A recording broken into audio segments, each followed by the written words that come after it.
Battle Through the Heavens. By Heavenly Silkworm Potato. Kabanata 1491. Soul Light Cluster. Ang pag-urong ng Deputy Hall Chief ng Hall of Souls bago ang isang laban ay malinaw na lumampas sa inaasahan ng grupo ni Xiaoyan. Kaya naman, pinahintulutan siyang mapunit ang espasyo at tumakas bago pa man makapag-react ang sinuman. Ang taong ito ay talagang mabilis tumakbo. Napatingin si Xiaoyan sa lugar kung saan tumakas ang Deputy Hall Chief at nakasimangot, ngunit ang pagkunot ng noo na iyon ay mabilis na nakahinga.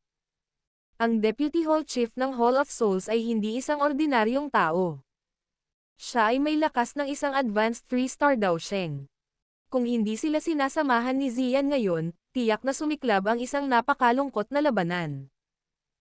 Higit pa rito, kahit na makaranas ng ganoong labanan, hindi kumpiyansa si Xiaoyan na talagang mapapatay niya ang Deputy Hall Chief tulad ng pagpatay niya sa Chanzen. Kung tutuusin, ang lakas ng Deputy Hall Chief ay malayo sa maihahambing ng First Chanzen. Bagaman hindi mahirap talunin siya, hindi ko siya mapipigilan kung pipiliin niyang tumakas ng buong lakas. Nakaramdam din ng kaunting kawalan si Ziyan. Kung ang isang dalubhasa na advanced 3-star Daosheng ay magpumilit na tumakas, hindi niya mapipigilan ang ekspertong iyon, at ang Deputy Hall Chief ng Hall of Souls ay lubhang maingat. Paimpol siyang tumakas bago man lang lumaban. Sa makatuwid, hindi siya mapapanatili ni Ziyan. Kalimutan mo na ito. Hindi mahalaga kung makatakas siya. Maaga o huli ay hulaan ng Hall of Souls na tayo ang may pananagutan sa bagay na ito. Ang alyansa at ang Hall of Souls ay magkasalungat sa isa't isa. Ilang oras na ang nakalipas, ang Hall of Souls ay naglunsad ng pag-atake sa alyansa. Oras at oras sa paligid, ibabalik natin sa kanila ang pabor. Kung hindi, maaaring isipin ng Hall of Souls ang pabor lamang ng ating mga tagalabas. At kumilos ng duwag. Tumanggaw si Xiaoyan. Marahang hinimas ng daliri niya ang storage ring niya habang mahinang tumawa. Ang makuha ang unang Chanzen at makuha ang Sea Heart Flame ay nangangahulugan na marami siyang natamo sa paglalakbay na ito. Bukod dito, sinira pa nila ang isang branch hall ng Hall of Souls. Ang ganitong uri ng pagkawala ay isang bagay na kahit ang Hall of Souls ay hindi madaling tanggapin. Dapat mo ring tapusin ang natitirang mga tao. Huwag hayaang makatakas ang sinuman sa kanila. Napatingin si Xiaoyan sa mga eksperto mula sa Hall of Souls na tumatakas sa lahat ng direksyon habang parehong humabol ang Little Fairy Doctor at Qinglin. Pagkatapos nito, lumiko siya sa battleground sa pagitan ni Yao Lao at Saint Guyu. Ang Saint Guyu ay nahulog na sa isang dahado sa sandaling ito. Maging ang kanyang aura ay medyo napagod. Bagamat sinubukan niyang kumilos ng matigas sa kanyang mga salita, isa lamang siyang mataas na antas na bansheng. Imposibleng makipaglaban siya kay Yao Lao, na isang elite Daosheng. Ilang sandali lang ay natapos na siya. Bigyang pansin si Guyu. Huwag hayaang tumakas ang matandang multo na ito. Oo, tumanggaw si Ziyan. Gumalaw at sumugod ang kanyang maselang figure. Siya ay naging isang malaking dragon na umabot sa isang kawan ng kambing. Umihip ang hangin sa buong paligid. Sa loob ng maikling minuto, ang mga ekspertong iyon mula sa Hall of Souls ay ganap niyang pinatay. Masyadong tamad si Xiaoyan na hatiin ang kanyang atensyon para mahawakan ang isang panig na pagpatay na ito. Ibinaba niya ang ulo para tingnan ang malaking bulwagan sa ibaba. Pagkatapos nito, kinuyam niya ang kanyang kamay at ang Heavy Zuan ruler ay lumitaw sa isang iglap. Walang awa niyang nilaslas ang malaking bulwagan. 1,000 talampakang malaking haligi ng apoy ang pumutok at nahati ang malaking bulwagan, na nagsiwalat ng hindi mabilang na itim na kadena sa loob. Ang isang pares ng mga espiritual na kumpol ng liwanag ay nakasabit sa mga dulo ng mga tanikala na iyon. Ang sulok ng mga mata ni Xiaoyan ay hindi sinasadyang kumaibot nang makita ang 10,000 espiritual na katawan. Ginagamit ng mga bastard na ito mula sa Hall of Souls ang mga kaluluwang ito bilang pagkain. Marahang iwinagayway ni Xiaoyan ang kanyang kamay. Isang nakakatakot na hangin ang umihip na parang isang mabangis na bagyo.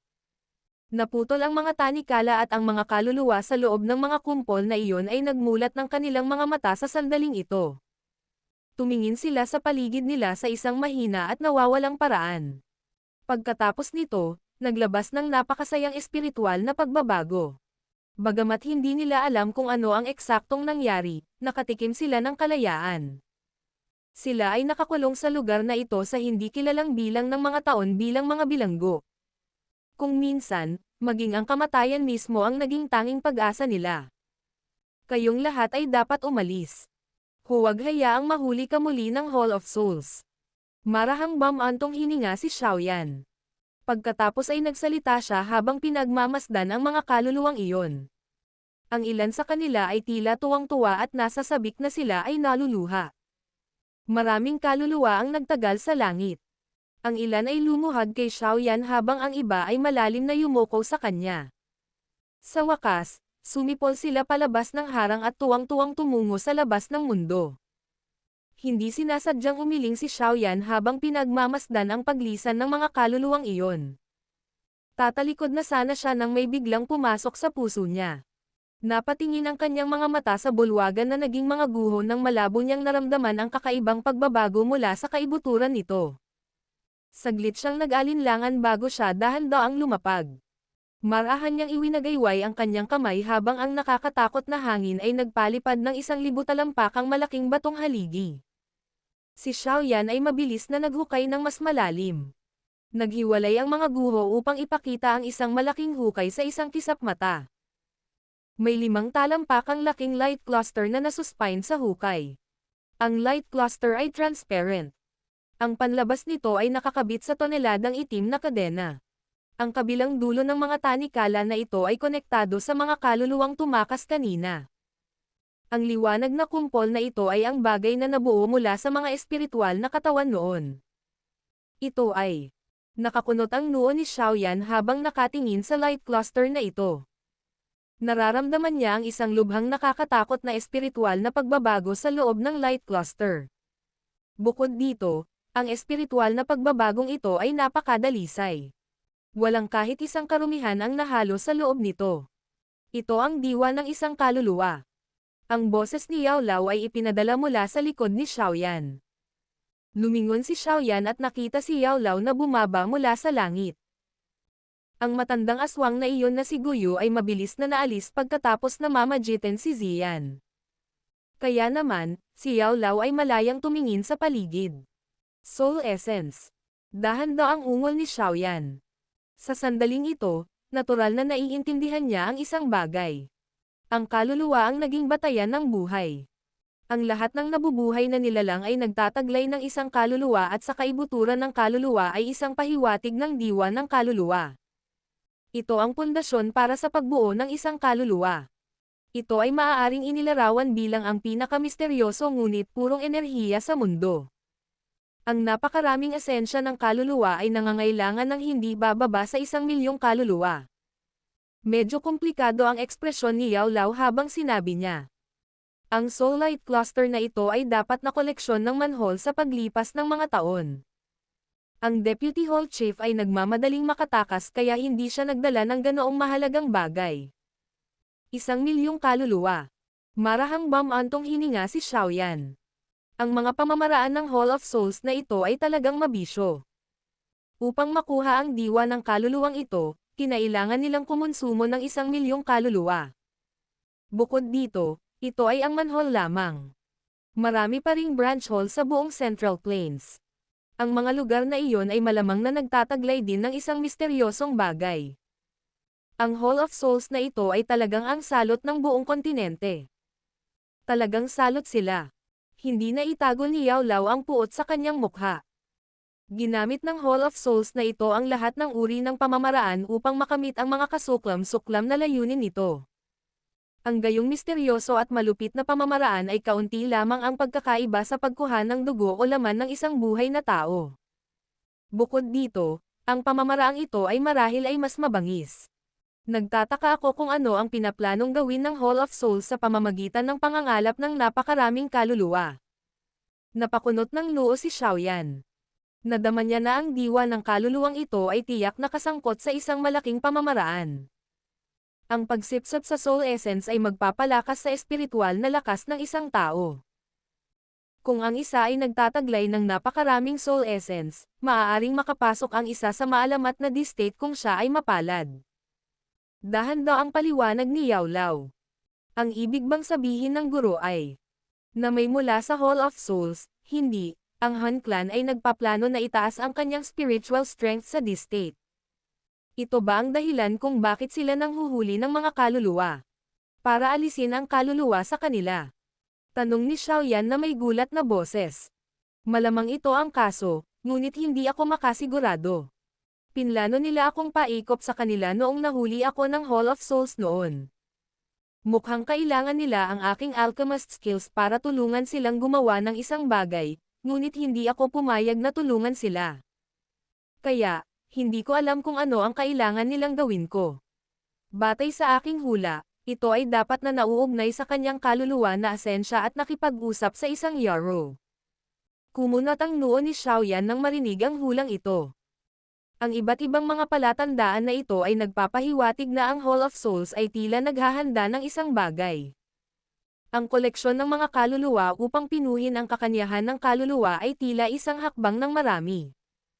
Ang mga taong ito, ano lang ang pinaplano nilang gawin? Minsang nakilala ni Xiaoyan ang Demon Saint Wang Quan. Ang pinakamataas na ekspertong ito ay nagsanay hanggang sa maabot ng kanyang kaluluwa ang D-state, ngunit batay sa sinabi ng kanyang nananatili na fragment ng kaluluwa, kahit na ang kaluluwa ng isang tao ay umabot sa D-state, hindi makakarating sa klase ng Daodi. Marahil, ang bagay na binanggit niya na nawawala sa mundong ito ay ang susi upang malutas ang misteryong ito. Maaaring ang bagay na sinabi ni Demon Saint Wang Quan na nawawala ay kaluluwang diwa. Umiling si Xiaoyan habang nakakaramdam ng kawalan. Napabuntong hininga siya. Wala siyang ideya kahit na iniisip niya kung ano ang ibig niyang sabihin. Ang tanging nasabi niya ay, ano ang dapat nating gawin sa bagay na ito? Si Xiaoyan ay natural na nagsasalita tungkol sa diwa ng kaluluwa sa harap niya. Ang bagay na ito ay isang bagay na nabuo ng manhole pagkatapos ng maraming kahirapan. Ang halaga nito ay napakalaki at hindi nasusukat. Walang masasabi kung gaano karaming mga alchemist ang mababaliw kung ang bagay na ito ay dadalhin sa labas ng mundo. Ito ay nilikha mula sa pagkatay ng hindi maisip na bilang ng mga tao. Hindi ito dapat umiral sa mundong ito. Dahil nabuo na ito, natural na walang dahilan para iwanan ito. Dapat mong tanggapin ito. Ang iyong espiritual na antas ay kasalukuyang nasa advanced heavenly state. Mayroon pa ring mga paraan upang makapunta sa perpektong heavenly state. Ito ay tiyak na makakatulong sa iyo na agawin ang naglilinis ng demonic na law bago siya tumugon. Nagulat si Xiaoyan nang marinig ang mungkahi na ito, ngunit hindi siya kumilos. Ibinaling niya ang kanyang ulo at tumingin sa kumpol ng liwanag na espiritual. Sa pamamagitan ng pagwagayway ng kanyang kamay, pinutol niya ang mga tanikala na iyon. Pagkatapos nito, dahan-daang dumampi ang kanyang kamay sa ibabaw ng light cluster at marahang sinabi, tutulong ako sa paghihiganti para sa inyong lahat. Ang malambot na pangungusap ay biglang naging sanhi ng mahinang tinang upang magpadala ng hudyat. Tila maraming iba't ibang mensahe ang inilalabas mula sa soul light cluster. Tahimik na tinanggap ni Xiaoyan ang mga mensaheng ito. Napakaraming diwa ng kaluluwa ang natipon sa loob ng light cluster na ito, kaya walang anyo ng katalinuhan sa loob nito. Tanging ilang pagkapuot, ayaw, at iba pang mga emosyon na umiral bago ang kompletong kamatayan ng isang kaluluwa ang nananatili. Napakahirap na ganap na pinuhin ang mga damdaming ito. Kung ang isa ay random na sumisip-sip sa kanila, sila ay magwawakas sa pag-iisip ng isa.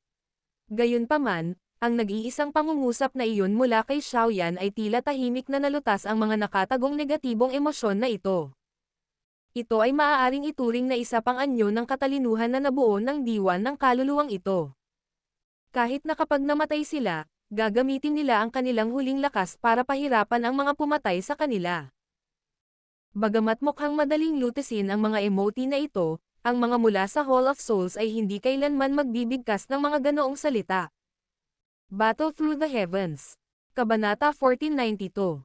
Absorbing the Soul Essence. Ang mga may kaugnayan ay may karapatang makakuha ng anumang espiritual na bagay sa mundong ito. Mukhang pareho kayo ng kaluluwang ito na magkasya sa isa't isa. Hindi sinasadyang ngumiti si Yao Lao at sinabi pagkatapos mapanood si Xiaoyan na gumamit ng isang pangungusap para lutasin ang mga nakatagong negatibong emosyon sa loob ng Soul Light Cluster. Ang mga taong ito mula sa Hall of Souls ay nakagawa ng lahat ng uri ng masasamang gawa. Mahinang bumantong hininga si Xiaoyan. Ikinumpas niya ang kanyang manggas habang inilalagay niya ang Soul Light Cluster na ito sa loob ng kanyang storage ring. Pagkatapos nito, tumingin siya sa paligid niya. Sa sandaling ito, ang mga natitirang tao sa loob ng manhole maliban sa Deputy Hall Chief, na nakatakas, ay napatay na lahat. Bagamat marami sa mga eksperto mula sa Hall of Souls ay mga espiritual na katawan na maglalaho sa mundo sa pagkamatay, marami pa rin sa kanila ang nagtataglay ng pisikal na katawan. Kaya naman, ang lugar na ito ay natatakpan ng mga bangkay. Isang masaganang madugong amoy ang bumangon sa langit. Isang bahagyang ripple ang lumitaw sa mga mata ni Xiaoyan nang pagmasdan niya ang eksenang ito. Mabilis siyang naging walang pakialam. Bihira siyang gumawa ng ganitong patayan, ngunit hindi siya makakaramdam ng kahit katiting na awa para sa mga taong ito na tumulong sa iba sa paggawa ng mga kalupitan. Lahat ng mga taong ito ay may mga kamay na may bahid ng buhay. Maging ang Shao Clan ay muntik nang maalis ng mga taong ito sa Hall of Souls. Umalis na tayo. Hindi nais ni Xiaoyan na manatili sa teritoryong natatakpan ng bangkay ng matagal. Matapos hawakan ang Soul Light Cluster, tumalikod siya at nagmamadaling lumabas ng bulubundukin.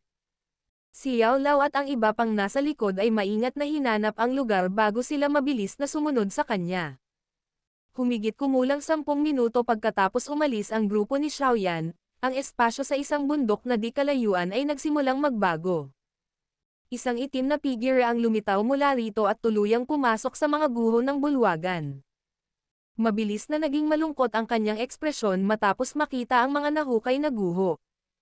Napuno ng galit at panghihinayang ang kanyang mga mata. Ang mga kaluluwang tinipon ng aking manhole sa napakahirap na daang taon ay kinuha ng brat na iyon. Kung ang balitang ito ay nakarating sa angkan, kahit ako ay mapaparusahan ng mahigpit. Ang itim na figurang iyon ay natural na ang Deputy Hall Chief ng Hall of Souls, na tumakas kanina. Sa sandaling ito, nakatingin siya sa walang laman na kailaliman ng bulwagan. Medyo namutla ang ekspresyon niya. Ang manhole ay itinuturing na isang mahalagang branch hole sa loob ng Hall of Souls. Medyo malakas din ang mga kaluluwang ikinulong nito. Kaya, ang diwa ng kaluluwa na nakolekta nito ay napakalakas. Ngayon, ang kaluluwang iyon ay kinuha ni Xiaoyan at ang mga nakakulong na kaluluwang iyon ay pinakawalan din niya. Ang pagkawalang ito ay isang bagay na kahit ang Hall of Souls ay hindi makayanan. Ang brat na iyon ay may isang eksperto mula sa Ancient Void Dragon Tribe na nagbabantay sa kanya. Sa lakas ko lamang, hindi ako makakalaban sa kanya. Maliban sa pinuno ng bulwagan, walang sino man sa loob ng Hall of Souls ang makakapatay sa brat na iyon. Ito ang panganib na dulot ng pagpayag na lumaki ang tigre. Ang Deputy Hall Chief ng Hall of Souls ay umiling sa pagkadismaya. Noon, si Xiaoyan ay isang napakaliit na langgam sa paningin ng Hall of Souls, ngunit pagkaraan ng isang dekada, ang langgam noon ay unti-unting lumaki hanggang sa isang punto kung saan ang buong Hall of Souls ay hindi makaharap sa kanya. Ang bilis niyang lumaki ay talagang nagdulot ng isang walang katapusang panghihinayang mula sa pag-iisip lamang tungkol dito. Kung nagbigay sila ng kaunting pansin noon, maaga pa sana nilang naalis ang isang malaking kalaban. Ang Purifying Demonic Lotus Flame ay bababa sa mundong ito sa loob ng 2 buwan. Tiyak na sasali ang Hall Chief. Kung makukuha ng clan ang Purifying Demonic Lotus Flame, magagawa nating isulong ang ating mga plano. Makakatulong ito na makabawi sa mga pagkawala ng pagkasira ng manhole. Mabilis na kumislap ang mga mata ng Deputy Hall Chief. Ilang sandali pa, tuluyan na siyang nagdikit ang ngipin. Nag-iba-iba ang espasyo sa paligid niya habang unti-unting nawawala ang katawan niya. Nabigo tayong maaga ang Purifying Lotus Demon Flame sa huling pagkakataon, na antala ang mga plano ng Han Clan. Sa pagkakataong ito, tiyak na makukuha ito ng ating Han Clan. Kapag nakuha na natin ang apoy ng demonyong iyon, hindi na kailangan pang sundin ng clan ang tinatawag na clan agreement. Sa oras na iyon, ang mga eksperto ng clan ay makikialam at si Xiaoyan lang ang haantong. Xiaoyan. Maghintay ka lang, tiyak na maghihiganti ang aking Han clan. Sinira mo ang manhole namin, ngunit sa susunod, sisirain namin ang Sky Mansion Alliance mo. Ang Deputy Chief ng Hall of Souls ay nawala sa mundo, ngunit ang kanyang mabangis na boses ay dahan-daang nagtagal at hindi nawala sa loob ng mahabang panahon. Ang balita na ang isang Hall of Souls Hall ay nawasak ay maaaring hindi inihayag, ngunit ito ay malinaw na ang isang tao ay hindi maaaring itago ang gayong nakakagulat na impormasyon. Kaya naman, sa loob ng maikling 1 linggo pagkatapos ng insidente, ang bagay na ito ay tila lumaki ang mga pakpak at umikot sa palibot ng Central Plains, na nagdulot ng 1 toneladang pagkabigla. Ang mga paksayon sa Central Plains ay malinaw na alam ng lahat ang lakas ng Hall of Souls. Ang napakagandang pag-iral na ito ay nakatayo sa tuktok ng Central Plains. Maging ang Peel Tower ay naging dahado sa maraming pakikipaglaban sa kanila. Kaya naman, maraming tao ang hindi nang ahas na maghayganti sa kabila ng pagdurusa sa Hall of Souls. Ang tanging magagawa nila ay sugpuin ang puot sa kanilang mga puso. Matapos marinig ang gayong balita, natural na ang ilang tao ay makadama ng malaking kagalakan. Ang bagong super faction na kilala bilang Sky Mansion Alliance ay nagsimula ring isaalang-alang ng seryoso. Noon, walang masyadong nag-iisip tungkol sa alyansang ito. Pagkatapos ng lahat, ang Hall of Souls ay masyadong malakas, at ang alyansa ay inatake noon. Naging sanhi ito ng pag-iisip ng marami na ang alyansa ay nagsisimula ng umindayog sa harap ng isang bagyo.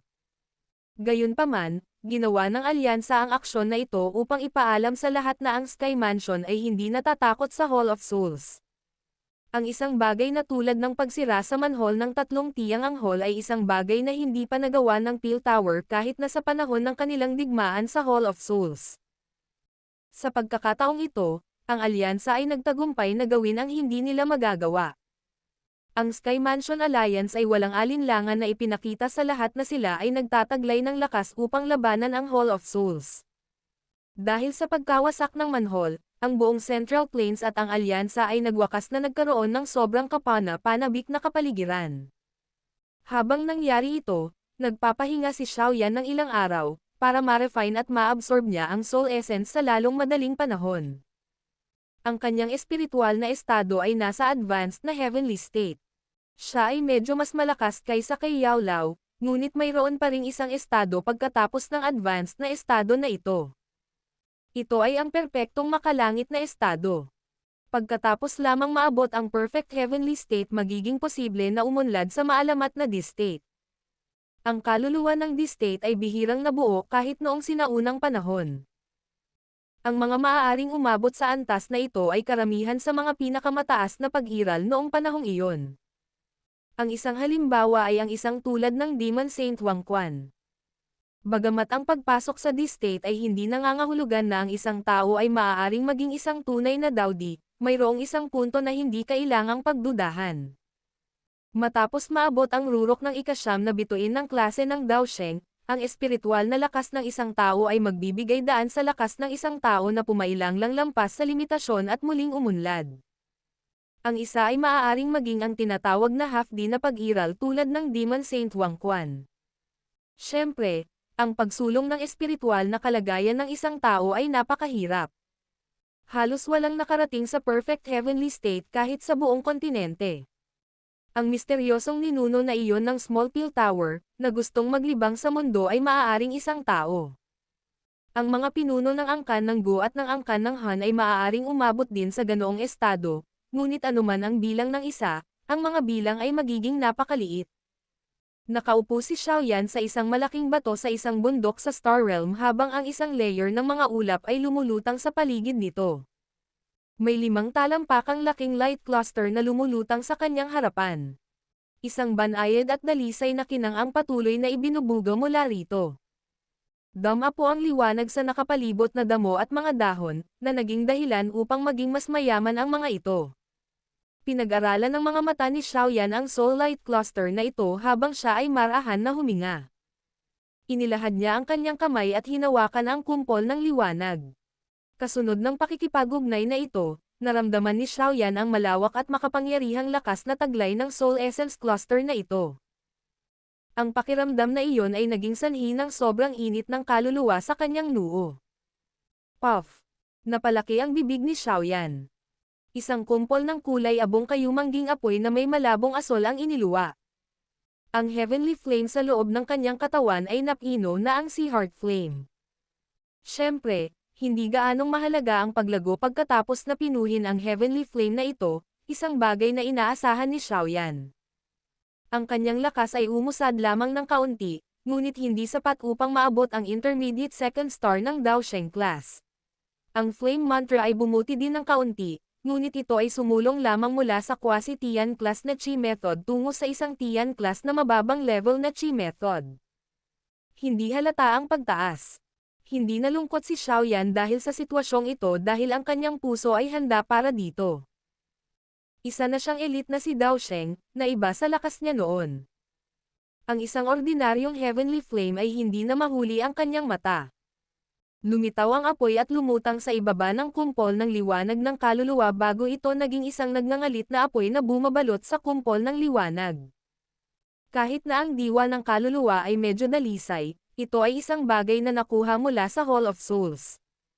Ito ay palaging mabuti upang maging mas maingat. Ang mataas na temperatura ay unti-unting tumagos sa Soul Light Cluster bago ito nagsimulang kumulo. May mga latigaw ng sobrang mahinang itim na singaw na ibinubuga mula rito. Ang itim na singaw na ito ay mabilis na naglaho.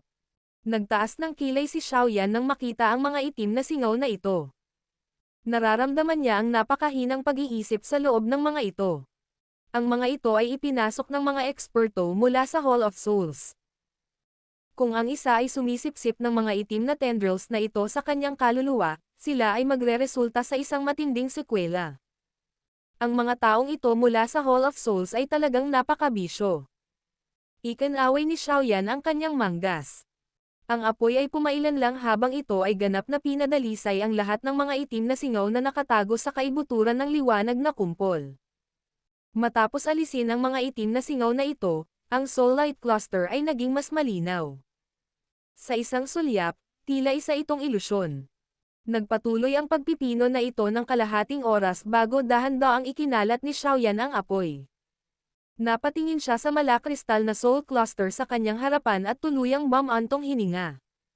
Gumalaw ang kanyang mga kamay upang bumuo ng selyo habang ang kanyang espiritual na lakas ay lumabas sa kanyang noo. Ito ay naging isang figure ng tao na kamukha ni Xiaoyan. Umupo ang figurang ito sa harap ng Soul Light Cluster bago palakihin ang kanyang bibig. Isang puwersa ng pagsipsip ang lumabas mula rito. Nanginig ang Soul Light Cluster pagkatapos lumitaw ang puwersa ng pagsipsip na ito. Isang hindi pangkaraniwang dalisay na diwa ng kaluluwa ang naanod mula sa kumpol ng kaluluwa. Nagtagal ito sa katawan ni Xiaoyan bago damaloy sa kanyang bibig, butas ng ilong, at mga butas habang patuloy itong pumapasok sa kanya. Ang ibabaw ng kaluluwa ni Xiaoyan ay nagsimulang bumuo ng isang misteryosong malakristal na layer habang siya ay nagsimulang sumipsip ng higit pa sa diwa ng kaluluwa. Battle Through the Heavens. Kabanata 1493. Perpektong Heavenly State. Crush. Ang Soul Light Cluster ay dahan-dahang nag-iba-iba. Sunod-sunod na alon ng malinaw na boses ang nagsalita habang ang isang hindi pangkaraniwang dalisay na diwa ng kaluluwa ay bumubuhos sa kaluluwa ni Xiaoyan. Ang mukha ng katawan na naging kaluluwa ni Xiaoyan ay unti-unting nagpakita ng isang nakalalasing na ekspresyon pagkatapos na bumuhos ang enerhiyang ito. Ang kanyang kaluluwa ay tila nahuhulog sa mainit na liwanag. Ang pakiramdam na iyon ay parang isang sanggol sa sinapupunan. Patong-patong ng malabong misteryosong mga kristal ay tahimik na nagsimulang lumitaw sa ibabaw ng kanyang kaluluwa. Sa isang sulyap, ang kanyang kaluluwa ay lumitaw tulad ng isang aktwal na tao, na naging sanhi ng kaluluwa upang lumitaw na napaka-misteryoso. Ang loob ng Soul Light Cluster ay naglalaman ng sobrang nakakatakot na Soul Essence Strength. Ang kakanyahan ng lakas na ito ay nabuo pagkatapos na ang Hall of Souls ay kumuha ng 1,000,000 kaluluwa. Bago ang napakalawak at napakalakas na diwa, maging si Xiaoyan ay naramdaman na parang napakaliit niya. Crush. Habang mas maraming kaluluwa ang nasisipsip ni Xiaoyan, ang mga pabilog na alon ng hindi nakikitang mga ripple ay nagsimulang mabuo kasama niya sa gitna.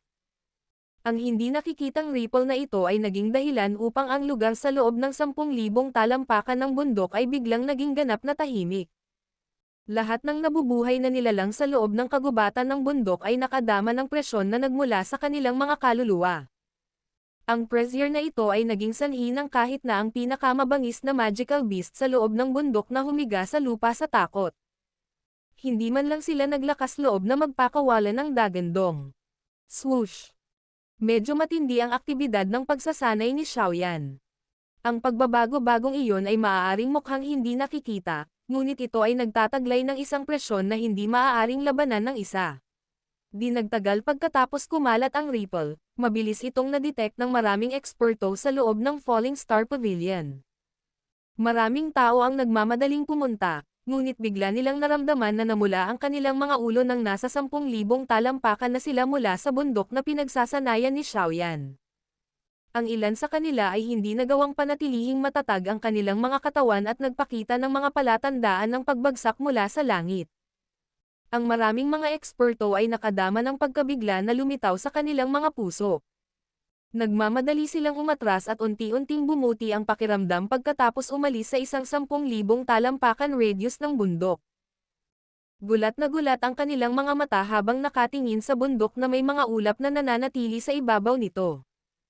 Ang espiritual na lakas ng taong ito ay talagang nagiging kakilakilabot. Lumitaw din sa langit ang grupo ni Yao Lao.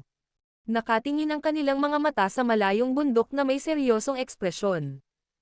Maging sila ay hindi makalaban sa gayong uri ng espiritual na panggigipit. Higit na nalampasan ni Xiaoyan si Yao Lao pareho kay Dao Qi at sa kanyang kaluluwa. Perpektong heavenly state. Maliban sa ninuno, mahigit 1,000 taon na ang lumipas mula nang ang isang tao sa loob ng Small Pill Tower ay umabot sa ganitong estado. Talagang tinanggap mo ang isang mabuting disipulo sa pagkakataong ito. Ang mga nagawa ni Xiaoyan ay sapat na upang hiyain ang mga nakababatang henerasyon mula sa Yao Clan at maging ang ilan sa kanilang mga lumang demonyo.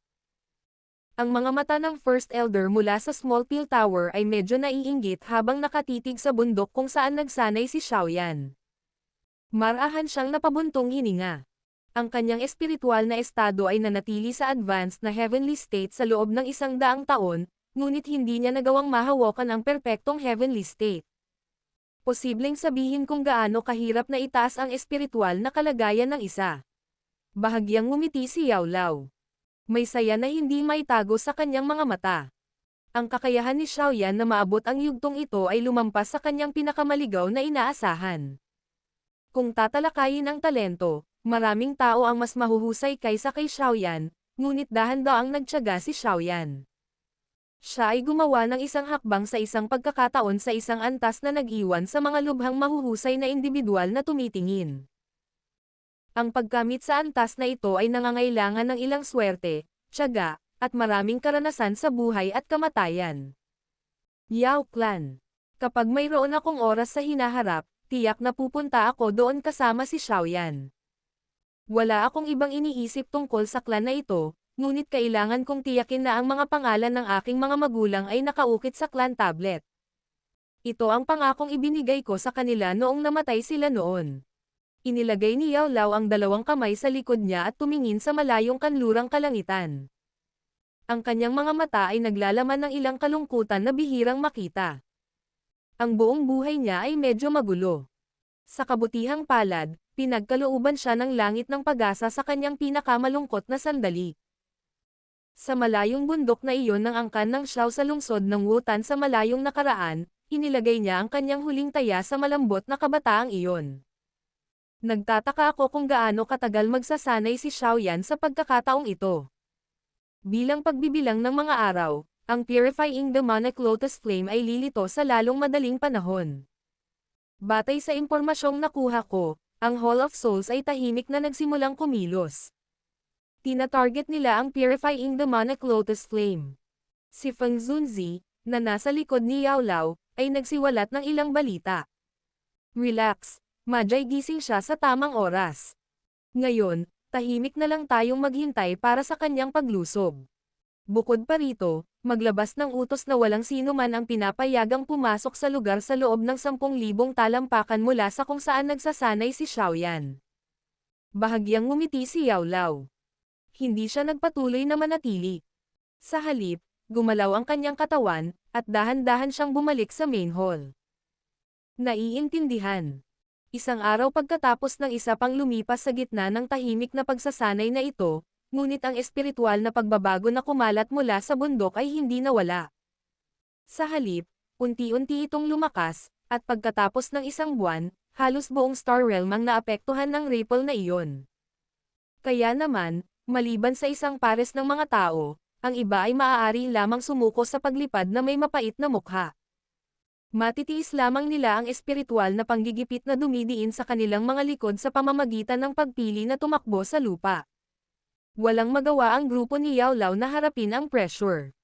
Kahit na halos hindi nila mapaglabanan ang espiritual na panggigipit na iyon, kaya natural lang, wala na silang gaanong lakas para tulungan ang iba. Bukod dito, ang ganitong uri ng pressure ay itinuturing na isa pang paraan ng pagsasanay sa mga disipulo ng Falling Star Pavilion. Ang simpleng paglalakad lang ay maituturing na pagsasanay. Dahil ang mga nakatataas na echelon ng Falling Star Pavilion ay nagpatibay ng ganoong kaisipan, ang mga disipulo ng Falling Star Pavilion ay nagtiis sa mapait na espiritual na presyon sa loob ng isang buwan. Bagamat ang espiritual na panggigipit na ito ay nagdulot sa marami na makaramdam ng labis na kaila-hilakbot, nadama nila na ang kanilang espiritual na lakas ay malabong lumago pagkatapos unti-unting masanay sa panggigipit. Naging sanhi ito ng maraming alagad na masayang nagulat. Hindi sila mga alchemist at natural na nakahanap ng napakakaunting mga pagkakataon upang palakasin ang kanilang espiritual na lakas. Masaya silang nakapag-improve dahil sa espesyal na pagsasanay na ito. Ang isang malakas na espiritual na lakas ay lubos na makatutulong sa pagsasanay ng isang tao. Matapos matikman ang ilang mga benepisyo, walang nagpatuloy na magreklamo. Ilan sa mga mahuhusay na alagad ay minamalas ang sitwasyon bilang isang pambihirang karanasan sa pagsasanay. Hindi lang nila sinubukang huwag umalis sa Star Realm, sinimulan pa nilang dahan-dahang maglakad patungo sa direksyon ng bundok kung saan nagsasanay si Xiaoyan. Ang mga disipulo ng Falling Star Pavilion na naghangad ng pressure, ay makakaranas ng kanilang spiritual strength ay nagsimulang pumailang lang. Pagkatapos ng lahat, ang espiritual na panggigipit mula sa perpektong heavenly state ay hindi isang bagay na kayang tiisin ng sinuman. Habang nagsasanay si Xiaoyan, ang ilan sa soul essence na iyon ay nagsimulang kumalat sa Star Realm sa ilalim ng kanyang kontrol. Kung ang mga disipulo ng Falling Star Pavilion ay mapalad na sumipsap at sumanib sa isang piraso, ito ay walang pagkakaiba kung ang isang banal na tableta ay nahulog mula sa langit. Matapos maranasan ng unang batch ng mga disipulo ang mga benepisyo, dumaraming bilang ng mga disipulo ang nagsimulang sumunod sa kanilang mga yapak. Sa isang iglap, ang buong Star Realm ay muling naging masigla. 10,000 mga disipulo ng Falling Star Pavilion ay dahan-daang naglakad ng paisa-isa patungo sa bundok kung saan nagsasanay si Xiaoyan. Para silang naglalakad sa loob ng kumunoy. Bawat hakbang nila ay napapagod sila. Siyempre, ang pagkahapon na ito ay nagpapataas sa bilis ng pagsasanay ng mga disipulo habang nagdudulot ng ilang pagkapagod. Matapos kumalat ang hangaring ito na magsanay, maging ang ilan sa mga elder mula sa Falling Star Pavilion ay hindi napigilan ang pagsali sa ganitong uri ng espesyal na pagsasanay. Maging ang grupo ni Yao Lao ay natulala sa estado ng Star Realm. Hindi nila naramdamang tumawa o umiyak. Hindi inaasahan na ang kay Xiaoyan ay magdudulot ng ganoong kalaking kaguluhan. Sa kabutihang palad, ang ganitong uri ng pagsasanay ay isang napakabihirang karanasan para sa mga disipulo ng Falling Star Pavilion. Matapos maramdaman ang pakiramdam ng kaluluwa ng isang perpektong heavenly state, maiiwasan nila ang ilang hindi kinakailangang mga detour sa kanilang paglalakbay sa hinaharap. Ang kakaibang kapaligiran na ito sa loob ng Star Realm ay nagpatuloy sa halos 50 araw. Noon lamang nawala ang kapaligirang ito habang ang espiritual na presyon ay unti-unting nababawasan. Ang mga ekspresyon ng grupo ni Yao Lao ay unti-unting naging seryoso matapos itong espiritual na presyon, na kumalat sa buong mundo ng bituin, ay nabawasan. Nararamdaman nila ang isang napakalakas na parang mundo na hindi nakikitang ripple na tahimik na nagtitipon sa kaloob-looban ng mga bundok. Malapit nang magising si Xiaoyan. Alam ng grupo ni Yao Lao na ang pagsasanay ni Xiaoyan ay unti-unting nalalapit. 2 araw na naman ang lumipas habang naghihintay ang grupo ni Yao Lao. Nakaupo si Xiaoyan sa tuktok ng isang bundok. May isang figure ng tao na natatakpan ng kakaibang malakristal na layer sa kanyang harapan. Ang hitsura ng figurang ito ay kapareho ni Xiaoyan. Ang orihinal na 5-foot large soul essence sa harap nitong kristal na figurine ng tao ay kalahati lamang ng laki ng ulo. Ang mga alon ng sobrang dalisay na diwa ng kaluluwa ay dahan-daang nag-alis mula rito. Ho! Ang kristal na figurine ng tao ay nakaupo na parang estatwa. Maya-maya pa ay biglang bumukas ang mahigpit niyang nakatikom na bibig. Lumakas ang isang puwersa ng pagsipsip at ang kalahating ulo malaking kumpol ng kaluluwa ay sumugod. Ito ay naging isang sinag ng liwanag na pumasok sa bibig ng kristal na Xiaoyan. Bang! Ang katawan ng kristal na si Xiaoyan ay biglang nanginig matapos ang soul light cluster na iyon ay pumasok sa kanyang bibig. Isang nakakasilaw na liwanag ang bumungad sa kanyang katawan habang ang isang di nakikitang pag-iiba-iba na parang mundo ay dumaan sa lahat ng direksyon na parang bagyo. Sa sandaling ito, natatakpan ng maitim na ulap ang kalangitan habang sumasayaw ang ligaw na kidlat. Battle Through the Heavens. Kabanata 1494. Pinuno ng Hall of Soul. Rumble. Natakpan ng maitim na ulap ang kalangitan.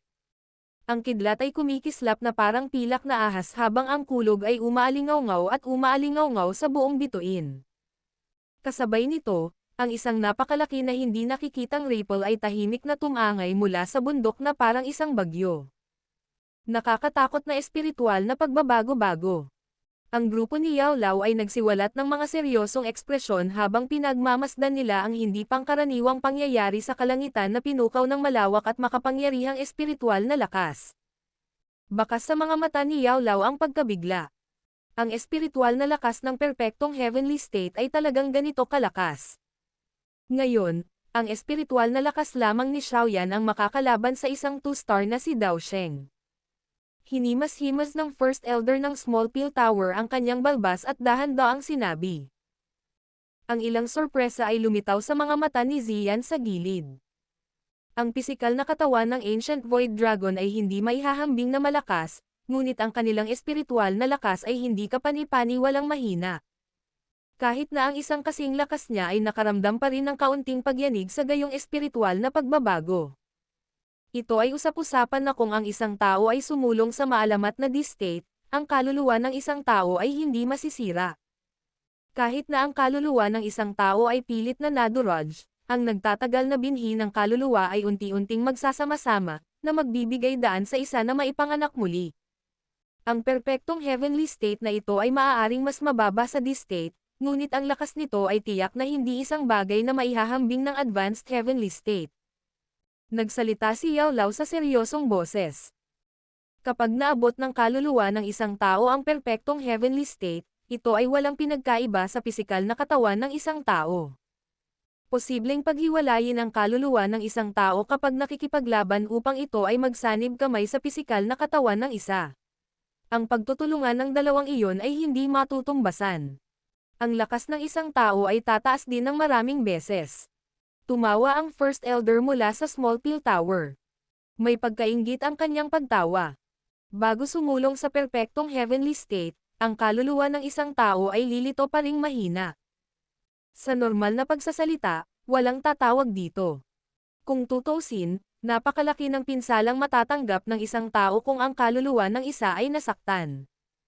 Gayunpaman, sa pagtungtong sa perpektong heavenly state, ang kaluluwa ng isang tao ay maaaring umiral sa ibang anyo. Bukod dito, ang lakas na taglay nito ay hindi magiging mababa sa aktwal na katawan. Ang lakas ng depensa nito ay hindi makapagsalita. Ito ay magiging napakalakas kapag nakikipag-ugnayan sa aktwal na katawan sa isang labanan. Ang perpektong heavenly state ay maaaring nasa loob pa rin ng heavenly state, ngunit ito ay ganap na naiiba kaysa sa advanced na estado. Mula sa isang tiyak na pananaw, ang isa ay masasabing nakakuha ng karagdagang kasama na may hindi mapapantayang kooperasyon kapag ang espiritual na lakas ng isa ay umabot sa perpektong heavenly state. Ang lakas ng kasamang nakikipaglaban na ito ay tinutukoy ng sariling lakas. Sa madaling salita, ito ay medyo katulad ng isang Dao skill tulad ng 3000 Lightning Illusory Body, na maaaring bumuo ng isang avatar, ngunit ang lakas at iba pang aspeto ng avatar na nabuo ng 3000 Lightning Illusory Body ay hindi maihahambing sa katawan na nabuo kapag ang kaluluwa ng isang tao ay umabot sa perfect heavenly state.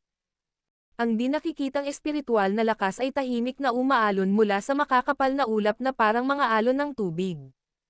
Ang buong Star Realm ay naaninag sa isip ni Xiaoyan. Sa sandaling ito, naramdaman niya ang kaunting emosyonal na pagbabago-bago ng lahat sa loob ng Star Realm. Alam ni Xiaoyan ang mga iniisip ng maraming individual sa pamamagitan ng mga emosyonal na pagbabago bagong ito lamang. Ito ay isa pang paraan ng kontrol, isang pananaw sa puso ng iba. Ang ganitong pamamaraan ay nakamit ni Xiaoyan gamit ang kanyang perfect heavenly state soul. Ito ba ang perpektong heavenly state? Isang mahinang ungol ang tumunog sa puso ni Xiaoyan. Malinaw niyang naramdaman ang pagkakaiba ng kanyang kasalukuyang sarili at ang kanyang dating sarili. Kung ang espiritual na lakas sa nakaraan ay ilalarawan bilang isang lumalaking kabataan, ang kanyang kasalukuyang kaluluwa ay maituturing na isang makaranasang tao sa kasaganaan ng kanyang buhay na may matalas na sandata sa kanyang kamay. Swoosh swoosh. Sa isang pag-iisip mula kay Xiaoyan, ang hindi nakikitang espiritual na pagbabago ay kumakalat na parang tubig baha. Sa isang kisap mata, lumagpas na sila sa Star Realm bago sila nagkahiwa-hiwalay ng may bilis na parang kidlat. Sa loob ng maikling isang minuto, ang maraming mga pangyayari sa loob ng 500 kilometrong radius ng Falling Star Pavilion ay sumasalamin sa isip ni Xiaoyan. Bukod dito, ang bilis ng espiritual na pagbabagong ito ay patuloy na lumalaki sa halip na bawasan. Ang invisible fluctuation ay dumaan sa hindi mabilang na bilang ng mga eksperto, ngunit maliban sa ilan sa mga ekspertong iyon na may matalas na pandama, na naramdaman ang kanilang balat na bahagyang nanlamig, ang natitirang mga individual, kabilang ang ilan na nakarating sa rurok ng klase ng Dao Zone, ay hindi nakakaramdam ng anuman sa kabila ng sinusubaybayan ng iba. Ang espiritual na pagbabago-bago ni Xiaoyan ay lumampas sa 500 kilometro. May nakilala pa siyang ilang malalakas na kaluluwa sa daan. Nadetect pa niya ang ilang kaluluwa mula sa kaibuturan ng mga kabundukang kakaunti ang populasyon na nagmamasid sa kanya. Maliwanag, natuklasan nila ang kanyang espiritual na pagbabago. Ang Central Plains ay talagang napuno ng maraming nakatagong eksperto. Ang espiritual na pagbabago ay mabilis na kumalat. Babawiin na sana ito ni Xiaoyan nang bigla niyang naramdaman ang init na ibinubuga mula sa kaibuturan ng kanyang kaluluwa. Gumalaw ang kanyang isipan at ang espiritual na pagbabago-bago ay tumungo sa direksyon na nagpakilos sa kanyang kaluluwa sa bilis na parang kidlat. Ang bilis ng pagkalat ng espiritual na pagbabago ay higit pa sa pisikal na katawan ng isang tao. Sa loob ng maikling sandali, narating na ng kaluluwa ni Xiaoyan ang pinanggalingan na pumukaw sa init ng pakiramdam. Ang lugar na iyon ay puno ng mga bundok at burol. Nagkaroon ng sobrang pangit na pakiramdam sa hangin sa itaas nito. Ang puting liwanag ay malabo na lumabas sa magulong espasyo. Isang napakalakas na nakakapanghinang sakit ang biglang lumabas mula sa kaibuturan ng kanyang kaluluwa nang ang espiritual na pagbabago-bago ay dumampi sa kulay kremang puting liwanag na ito. Ito ay ang biglaang nakakapang-alab na sakit na ito ay naging sanhi ng pagiging mapurol ni Xiaoyan. Mayroong 5 uri ng heavenly flame na pinagsama sa loob ng kanyang kaluluwa. Ang isang ordinaryong heavenly flame ay hindi makakapagdulot sa kanya na makaramdam ng kahit katiting na init, lalo na ang matinding sakit. Boom boom boom. Habang si Xiaoyan ay nabigla, ang mahiwagang kumpol ng liwanag sa kanyang isipan, na nakuha mula sa sinaunang mapa ng Purifying Demonic Lotus Flame, ay marahas na yumanig sa sandaling ito. Ang marahas na paggalaw na ito ay naging sanhi ng biglang naintindihan ni Xiaoyan.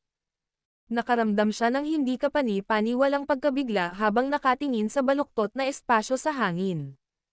Bumulong ang kanyang puso. Ang lugar na ito ay ang lokasyon kung saan bababa ang Purifying Demonic Lotus Flame. Tanging ang purifying demonic lotus flame lang ang nakapag-react sa misteryosong kumpol ng liwanag sa likod ng isip ni Xiaoyan. Ang purifying demonic lotus flame lang ang nakapagdulot kay Xiaoyan, na may proteksyon ng 5 uri ng heavenly flame, na makaramdam ng matinding sakit. Bang! Biglang umikot ang paligid habang si Xiaoyan ay nakatingin sa distorted space na may matinding pagkabigla sa kanyang puso. Isang napakalakas na espiritual na pagbabago-bago ang biglang lumabas sa kalawakan. Marahas itong bumangga sa espiritual na pagbabago ni Xiaoyan. Ang biglaang nakakatakot na sagupaan na ito ay nahuli kay Xiaoyan na hindi nakabantay. Isang hagong na tunog ang patuloy na umuugong sa kanyang isipan. Medyo nakaramdam pa siya ng pagkahilo. Sino ito? Medyo mabilis ang reaksyon ni Xiaoyan. Naka-recover siya saglit matapos maranasan ang pag-atake at mabilis na lumiit ang kanyang kaluluwa. Kasabay nito, isang galit na dagandong ang napalabas. Dahil ang umaatake ay nakapagdulot sa kanya ng kaunting pinsala, malinaw na ang espiritual na lakas ng kabilang partido ay hindi mas mahina kaysa sa kanya. Ikaw ang batang iyon mula sa angkan ng Xiao, si Xiaoyan. Bahagyang nabigla ang puso ni Xiaoyan nang marinig ang mahinang boses na ibinuga mula sa walang laman na kalawakan. Kasabay nito, naglabas ng espiritual na pagbabago si Xiaoyan. Sino ka? Bakit mo ako inatake? Mukhang nilamon mo na ang soul essence na nakolekta ng manhole. Kung hindi, imposibleng maabot mo ang perfect heavenly state. Talagang karapat-dapat kang maging isang taong naging dahilan para mabaigo ang Hall of Souls ko ng maraming beses. Talagang kinakatawan mo ang ilan sa estilo ni Xiao Zuan. Ang misteryosong taong iyon ay hindi tumugon sa boses ni Xiaoyan ng dahan-dahan. Ikaw ang pinuno ng Hall of Souls.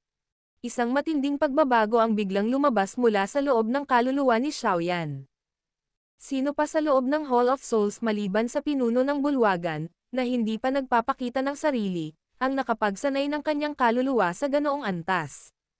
Sa orihinal, pinaplano kong maghintay hanggang sa lumitaw ang purifying demonic lotus flame bago ayusin ang ilang mga problema, ngunit dahil naglakas loob kang sumilip sa lokasyon kung saan ipanganganak ang demonyong apoy, dapat mong sundan ang pinunong ito pabalik sa Hall of Souls.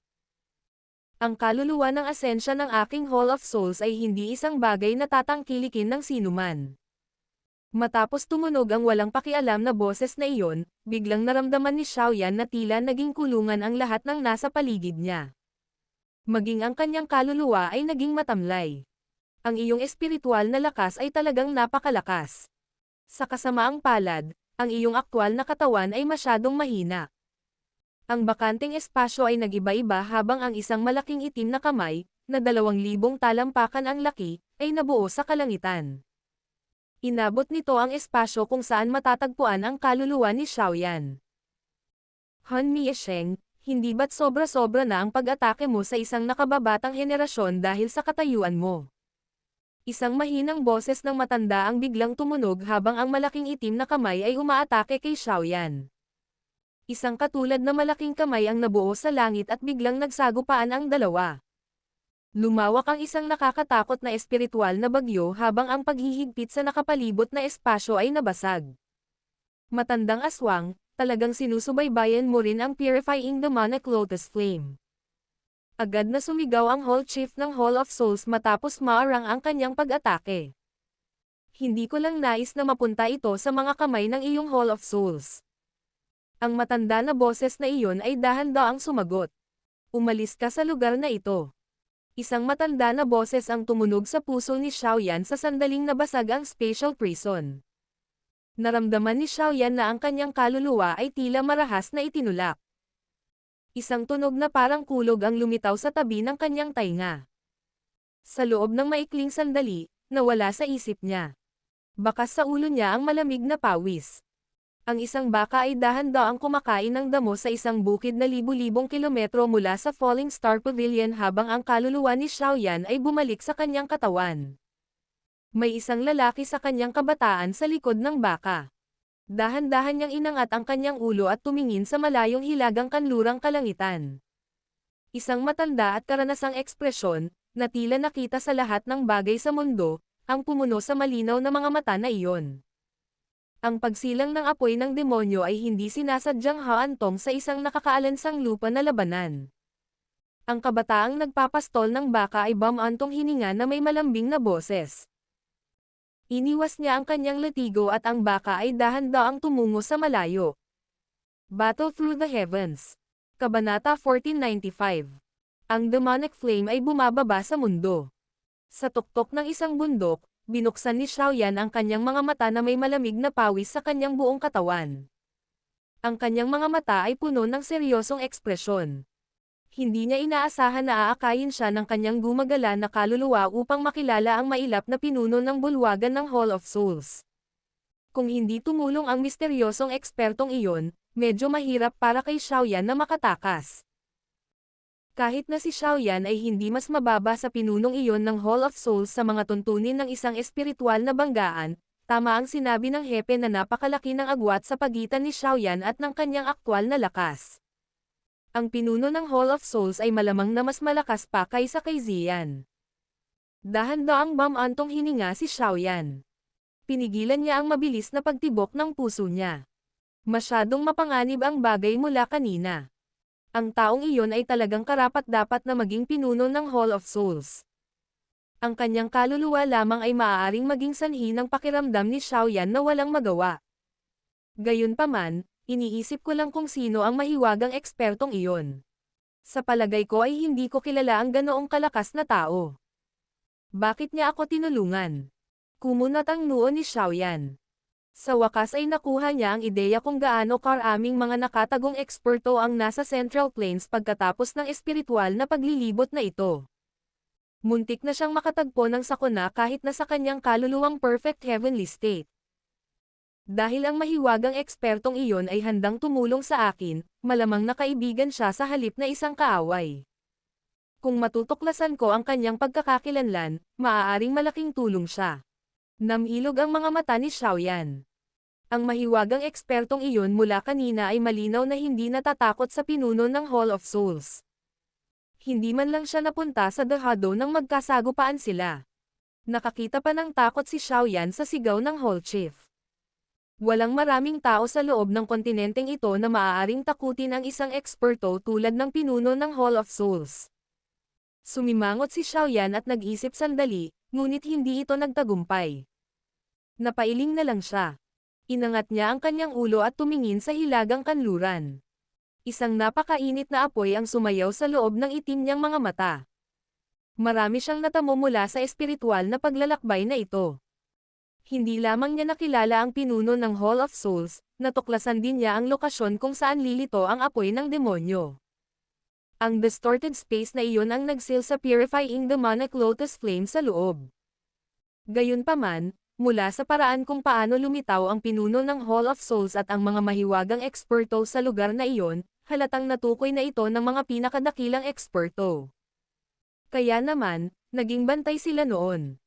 Ang pagpupulong sa pinuno ng Hall of Souls sa pagkakataong ito ay tila inihatid ni Xiaoyan ang kanyang sarili upang mahuli. Mula sa hitsura ng nasirang hitsura ng espasyong iyon, kitang-kita na ang purifying demonic lotus flame ay nagpaplanong kumawala. Marahil, ito ay bababa sa mundong ito sa susunod na mga araw. Dahan-daang hinimas ni Xiaoyan ang kanyang mga kamay. Ang banggaan na ito sa pinuno ng Hall of Souls ay nagbigay daan kay Xiaoyan na maunawaan ang kanyang lakas. Ang kasalukuyang Xiaoyan ay hindi magkakaroon ng pagkakataong manalo kung makikipagkita siya sa kanya. Kaya naman, kailangan ni Xiaoyan na makuha ang purifying demonic lotus flame sa lahat ng paraan. Sa kasalukuyang lakas ni Xiaoyan, ang kanyang lakas ay tataas lamang ng mabilis kung malalamon niya ang purifying demonic lotus flame.